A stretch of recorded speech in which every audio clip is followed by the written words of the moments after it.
మమతా బెనర్జీకి వరుసగా ఎదురు దెబ్బలు తగులుతున్నాయి. మే 4 తర్వాత అన్నీ కూడా ఒకటి తర్వాత ఒకటి షాక్ల మీద షాక్లు తగులుతూనే ఉన్నాయి. రీసెంట్గా ఆమెని టీఎంసీ పార్టీ చైర్పర్సన్గా కూడా తొలగిస్తున్నట్టుగా రెబల్ నేతలు ప్రకటించారు. 2 చోట్ల రెబల్, అటు ఎంపీలో, ఇటు అసెంబ్లీలో, అటు రాజ్యసభలో 3 చోట్ల కూడా సీట్లు మొత్తం ఖాళీ అయిపోతున్నాయి. రాజ్యసభలో 13 మంది ఎంపీలు ఉండేవాళ్ళు టీఎంసీ పార్టీకి 3 రాజీనామా చేశారు. మరికొంతమంది త్వరలో వెళ్ళిపోయేటువంటి అవకాశం కనిపిస్తుంది. రాజ్యసభలో నెంబర్ తగ్గిపోయింది. ఇక లోక్సభలో చూసుకుంటే 28 మంది ఎంపీల బలం ఉండేది. 28లో 2/3 వెళ్ళిపోయింది. 20 మంది ఎంపీలు ఎన్సీపీఐలో మెర్జ్ అవుతున్నట్టుగా రీసెంట్గానే ప్రకటించడం జరిగింది. ఎన్డీఏకు మేము మద్దతు ఇస్తున్నాం అని చెప్పి వాళ్ళు బాహాటంగానే కొద్ది రోజుల కిందట ప్రకటించారు. సో 28 మందిలో 20 మంది పోయారు.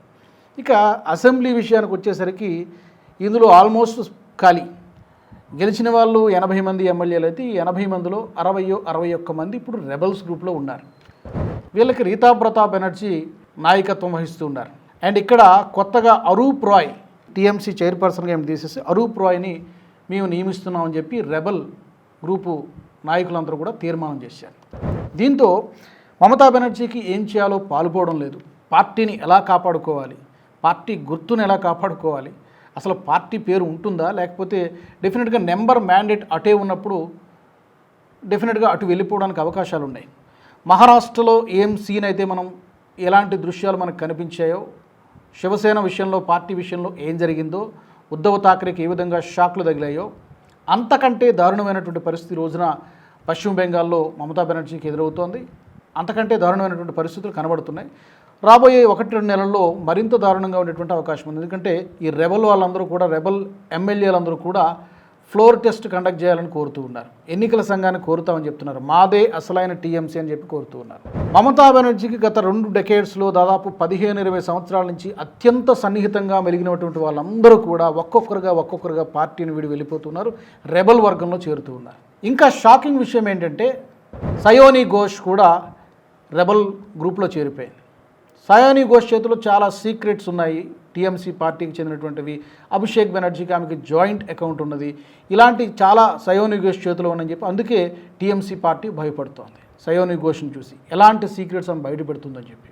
ఇప్పుడు రీసెంట్గా మమతకి అత్యంత సన్నిహితురాలు, మమతను ఏమైనా గతంలో ఆమె ముఖ్యమంత్రిగా ఉన్నప్పుడు ఏమైనా చిన్న మాట అంటే చాలు అంతెత్తున లేచిపడేటువంటి మహువా మొయిత్రా కూడా, fire brand leader, TMC fire brand leader Mahua Moitra కూడా ఇప్పుడు స్వరం మారుతున్నట్టుగా కనబడుతోంది. టీఎంసీ పార్టీని వీడే ఆలోచనలో ఉన్నట్టుగా కనబడుతోంది. రీసెంట్గా ఆమె చేస్తున్నటువంటి మాటలు, పర్టికులర్గా సువేందు అధికారితో నాకు చాలా మంచి రిలేషన్సే ఉన్నాయని ఆమె చెప్పడం. రీసెంట్గా కూడా ఆమె ఏం మాట్లాడారంటే, ఒక బీబీసీకి ఇచ్చినటువంటి ఇంటర్వ్యూలో, నేను ఒకానొక సందర్భంలో చాలా రాత్రంతా ఏడ్చాను. ఆ సమయంలో సువేందు అధికారి నా పక్కనే నిలబడ్డారు, నాకు అండగా నిలిచారని చెప్పి మహువా మొయిత్రా మాట్లాడారు.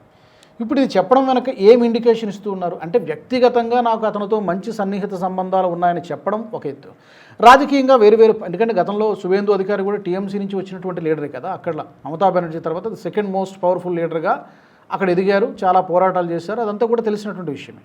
సో ఇప్పుడు సీఎంగా ఉన్నటువంటి సువేందు అధికారి గురించి సానుకూలంగా సాఫ్ట్ టోన్లో, సాఫ్ట్ కార్నర్తో మాట్లాడడం వెనక మహువా మొయిత్రా ఏం సిగ్నల్ ఇస్తున్నారు? ఒక్కసారిగా పార్టీ మారితే బాగుండదా, లేకపోతే గ్రాడ్యువల్గా ఆల్రెడీ చాలామంది వెళ్ళిపోయారు కాబట్టి ఇక నేను ఇక్కడ ఉండి ఏం చేస్తానని అనుకుంటున్నారా? ఈ రెబల్స్కి ఇప్పటికే 20 మంది పోయారు. ఈమె పోయిందనుకోండి 21 అవుతుంది. ఇక మిగిలింది 6-7 మిగులుతారు. సో వాళ్ళు కూడా నెమ్మదిగా జెండా ఎత్తేసేటువంటి అవకాశం ఉంది. సో పార్టీ పూర్తిగా కేవలం ఇద్దరు మిగిలేటువంటి అవకాశం ఉంది. వాళ్ళు వెళ్ళడానికి వేరే ఏ పార్టీ వాళ్ళని తీసుకోదు. అఫ్కోర్స్ వీళ్ళు కూడా బీజేపీలో ఏం చేరలా, ఈ రెబల్ వాళ్ళు కూడా బీజేపీలో ఏం చేరలా. అటు అసెంబ్లీలో ఎమ్మెల్యేలు కానీ అక్కడ ఎంపీలు కానీ బీజేపీలో చేరలా, వేరే కుంపటి పెట్టుకున్నారు, సెపరేట్ వర్గం పెట్టుకున్నారు. ఇప్పుడు మా పార్టీ అని చెప్పి వాళ్ళు డిమాండ్ చేస్తున్నారు. సో మహువా మొయిత్రా స్వరం కూడా మారుతోంది. మహువా మొయిత్రా కూడా టీఎంసీ పార్టీని వీడే ఆలోచనలో ఉన్నట్టుగా 2-3 రోజుల కిందట కూడా ఈ రెబల్ నేతలకు సంబంధించి ఆమె చాలా ఘాటైనటువంటి విమర్శలు చేశారు. కానీ ఈ 2-3 రోజుల్లోనే ఆమె స్వరం మారినట్టుగా కనబడుతుంది. చూడాలి. రాజకీయాల్లో శాశ్వత శత్రువులు, శాశ్వత మిత్రులు ఉండరు అని చెప్పడానికి ఎన్నో ఉదంతాలు ఉన్నాయి. ఇప్పుడు జరుగుతున్నటువంటి పశ్చిమ బెంగాల్లో జరుగుతున్నటువంటి ఈ ఉదంతం కూడా బహుశా అదే దానికి నిదర్శనంగా మనం చెప్పుకోవచ్చు. మహువా మొయిత్రా త్వరలో టీఎంసీని వీడినా కూడా ఆశ్చర్యపోవాల్సినటువంటి అవసరం లేదు.